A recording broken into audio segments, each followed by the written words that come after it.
Hello everybody, this is the continuation or the replacement of the previous video that was had too much background noise. It's not fair on you, the viewers. So here's a new chat before I stitch another video at the end of it that talks about the current state of the property in Australia, I think, because somebody already left a message saying that the property is not dropping in Perth. So I'm trying to remember if this video is actually about Sydney property or Australian property. It might be Sydney, but we'll see. Just watch in the end. At the end there's about 3 minutes of it. In the meantime, we are talking a few anecdotes. The first one is about the property. About a month ago there were a few units empty in my building and where I live, and that's where I know the caretakers in real estate. So they were gobsmacked, and all the mainstream reports of too much interest in rents and tight rental market were true, anecdotally as well, because there was many people interested in the particular unit that was available for asking price $480. Apparently the winning bidder really to rent that unit was someone who offered $500. So they were successful in that application. They moved in, but you know what a couple of weeks can do to anything. As quickly as things can go up, they can come down. So the same building, similar units, one bedroom, that comes up on the market. There's not all that much interest, which was also very surprising to the agent. Only four parties came to see it.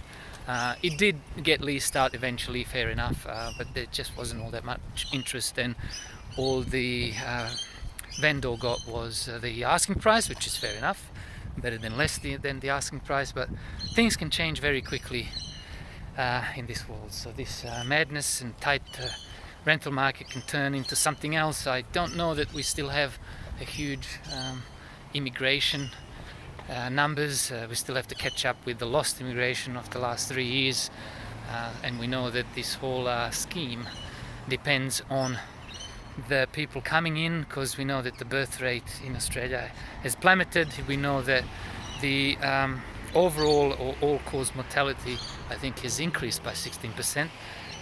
That's the official statistic. So we have to replace, I think the birth rate is about 1.6%, where you need at least 2.1 or 2.2.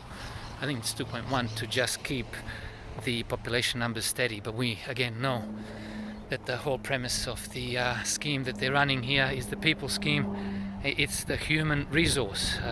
If you ever thought about a country being a company, or comparing a country to a company corporation, you weren't wrong, because the companies have human resources, the countries have mineral resources, natural resources, they have human resources.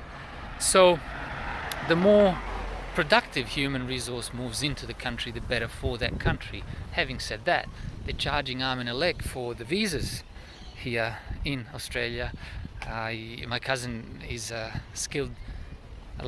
potential skilled labor migrant. He's a physio. He was a physio at the semi kind of famous football club or soccer club in Europe. He worked also in Thailand, the same kind of job. He's back in the country and he's trying to get into Australia. But why am I saying this is because imagine, so he has to try and get a visa for him and his family, 2 kids, wife. She's also in the medical industry. But why is this important, or why am I talking about it, is that so they're trying to get into the country to be able to pay to get a job, make money for themselves, new life, but also pay taxes and contribute to the overall economy and productivity of this country / corporation, in this case called Australia. Now, if you see that as a job, so you have a job applying to get a residency / a job inside of this corporation, Australia, you are essentially paying for that job by applying for the visa, paying the fees, and not being guaranteed that entry into that corporation called Australia, where when you apply for a job in any other company, it costs you nothing, only costs you your time updating your resume, spending some time, hopefully getting a call from people, going in for an interview, the usual stuff. So here, his visa, cut the long story short, is something like $25,000, and that's plus the migration agent cost, which will bring it up to $30,000, and I'm sure there'll be probably some other expenses along the way. Again, why would you do that? I suppose to get a better life. Some people will say, hey, but you get Medicare. Sure, when you get a job with say Google or any other company, you do get some benefits, not just the money, but again, you don't have to pay the money to apply for the job / entry into that company / country. I'm only talking Australia, not that Australia's the worst example. It's just that we are here and he's going to be applying for that visa. And it's an interesting kind of concept to think about. And finally, the interest rates. The clip that you're about to see says that the Reserve Bank, and I suppose that is the expectation, the Reserve Bank is going to do a couple more rate increases and then pause, whatever that means. I mean, we know that the Reserve Bank promised not to increase interest rates until 2024, and here we are. They started doing in 2022 into 2023.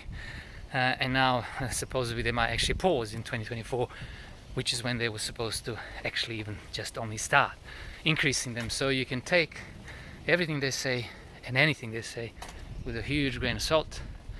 Having said that, the interest rates are probably not going. Interest rate increases are probably not going to pause anytime soon. I don't think, because we're in the environment of the cycle where the interest rates are going up. They've been going down for 30-40 years overall as a trend. The trend's turned. They're only going up. There's going to be blips up and down, but the trend is going to be up. So all this property you see around me here in a beautiful neutral bay in Sydney could actually see a significant pullback. I did see my last video some really good long comment saying and stating the obvious is that if you have the inflation will only be on the real assets that you hold. It could be gold. They even said Bitcoin, but I suppose you don't hold it somewhere in the ether there, and the government can also cancel it because that's a big problem with it. But other things, you don't own anything or owe any money on it, so that's the only the only asset that you have, like tangible things, anything like food, water, any productive capacity. Where property is actually like a bond, it is dependent on the interest rate. The more the interest rates go up, the less the value of it. So you can only expect it to continue going down. Apparently not in Perth. For the viewer who watches it, seems regularly in Perth is a Teflon. But again, we know that the Perth and Sydney, so east and west markets in Australia, have actually gone different ways at different times. So that can all change and swap and switch and swap, and it probably will, because nothing goes up or down in a straight line. So we can't expect interest rates to also do the same and the property to do the same. But the question of the actual next trend would have to be interest rates up and the property down. That particular comment I mentioned that was very long and insightful. I might even paste it in the description. It does mention that, and he mentions, of course, 50% drop in property prices, but we'll see how that goes. It's not impossible. It probably just take a longer time period. It doesn't happen overnight. You will have to force sellers or owners with a huge mortgage who actually forcefully have to give it away by the bank forcefully and or voluntarily, because this is the fastest interest rates increases in the history of the modern economy, modern times. That's what we're told, percentage-wise. Because remember, if a interest rate goes from a cash rate goes from 0.5% to only 1%, that's 100% increase.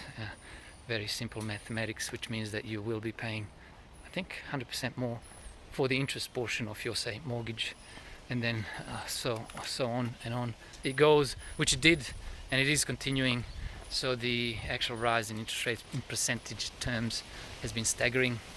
Sydney property prices are falling, but it's not the good news it might seem for first-time buyers. Surging interest rates mean borrowing power for the average worker has plunged, which makes getting into the market even harder. At this Coogee townhouse today, bidding done. Sold. Less of an auction, more survival of the fittest. With the fight tooth and nail, it's meant to be a falling market. It certainly didn't feel like it today. Long-term renters Alan and Sinead O'Reilly are now signing off their savings to break into the market. Actually, it's either going to pay high rent or high mortgage. And that was the deciding factor for us, you know. Paying off a Sydney property, it's the toughest it's been in decades. The gap between income and mortgages widening to levels not seen since 2001. Buyers at the moment are challenged by the fact that interest rates have risen so quickly, that mortgage servicing costs have risen. Someone earning a typical salary could have accessed a $500,000 loan before rates went up last year. That's now dipped to $372,000. The average homeowner is finding that they're paying around $12,000 more per annum in repayments. They've got to shuffle their budgets. To increase your borrowing power, it's a matter of reducing credit card limits, cancelling subscriptions, selling a second car. Economists say while mortgage stress is at levels not seen in decades, the interest rate peak is in sight, predicting a few more hikes before the Reserve Bank pauses. That's Sydney living. It's expensive. You can't rent, you can't buy. What do? You're going to do one or the other, you know. In a market where you can't win or lose.